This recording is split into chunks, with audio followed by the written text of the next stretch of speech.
وإذ قتلتم نفسا فادارأتم فيها والله مخرج ما كنتم تكتمون.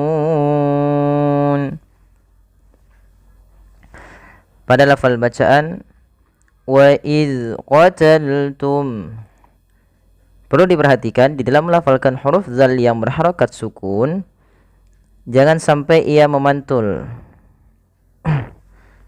Memantul. Di antaranya adalah yang memantul itu adalah huruf-huruf qalqalah, sedangkan huruf zal bukan termasuk daripada sifat huruf-huruf qalqalah.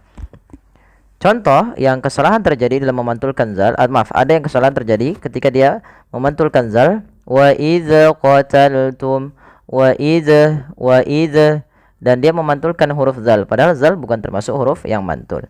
Yang kedua, ada kesalahan yang terjadi, dia menggantinya dengan huruf zai, misalnya wa iz.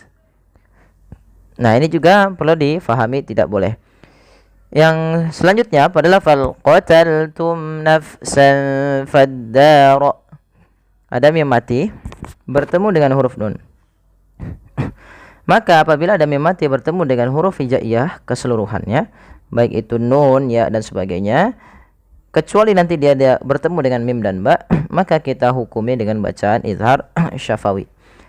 Izhar syafawi artinya, izhar artinya jelas, syafawi berasal dari kata syafah. Berarti ia harus jelas di dalam melafalkan mimnya, tidak boleh ada penahanan.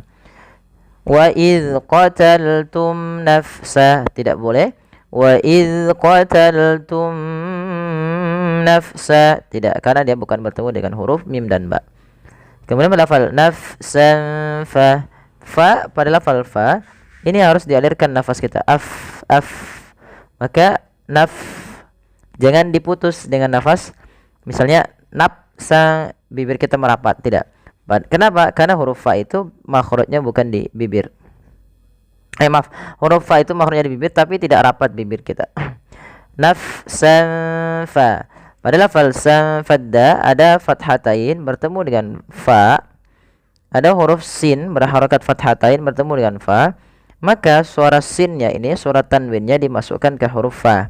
Awalnya nafsan, karena bertemu dengan fa disamarkan surat tanwinnya, dan inilah yang kita namakan dengan bacaan ikhfa. Ikhfa itu menyamarkan di antara bacaan izhar dan bacaan idgham. Jadi nafsan fa, bukan nafsang fa. Jangan juga pakai ang, tapi nafsan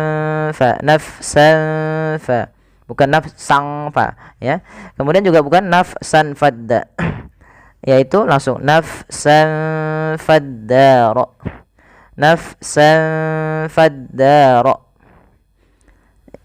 Kemudian kita sambil kita tahan surah ikhfa-nya. Kemudian faddaratum fiha. Di sini huruf fa langsung dibaca kepada huruf dal. Maka fadda. Alifnya tidak dibaca, bukan fauddaratum. Tapi di sini alifnya dianggap tidak ada. Faddaratum fiha. Nah, ini penulisannya seperti ini memang. Nah, di sini ketika melafalkan hamzah itu harus bukan diputus, suaranya tertahan, dan suaranya nafas kita juga kita tahan. Faddaratum, tidak boleh menyeret faddaratum ratum, tapi dia harus ditahan suaranya. Faddaratum fiha.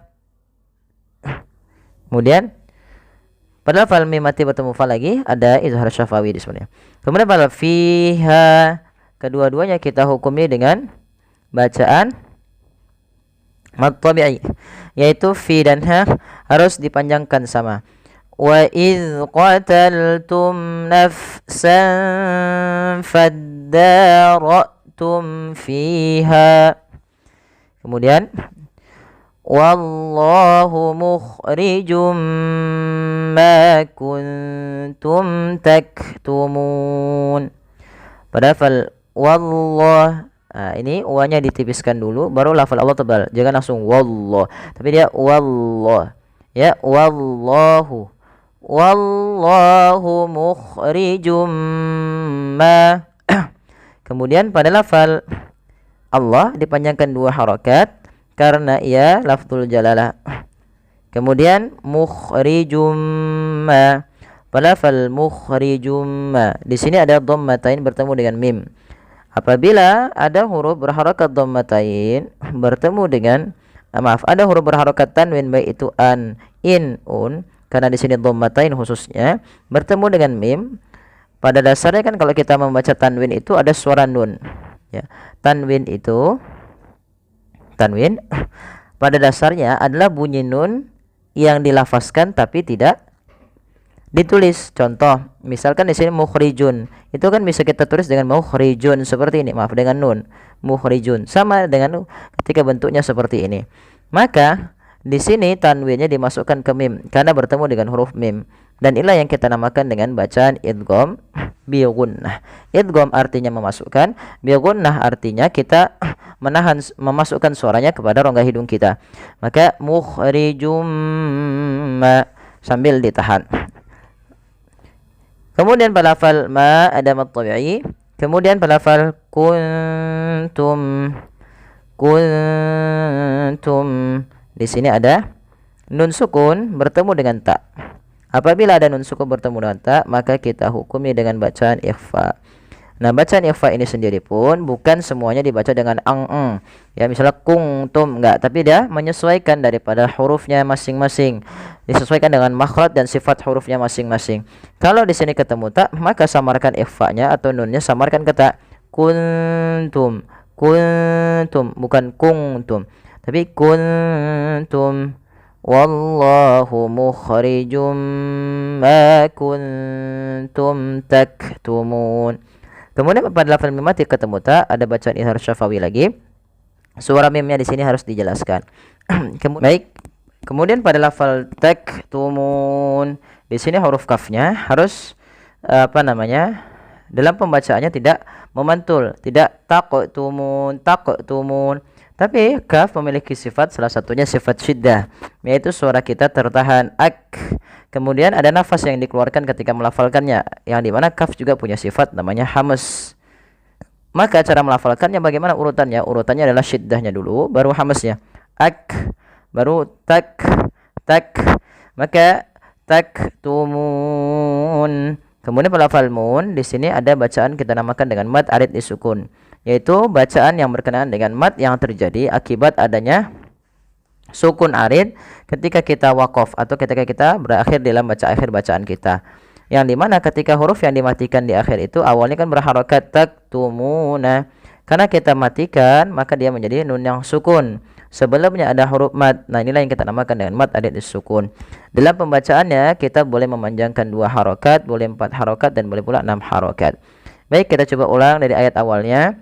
Wa idh qataltum nafsan faddaratum fiha wallahu mukhrijum ma kuntum taktumun.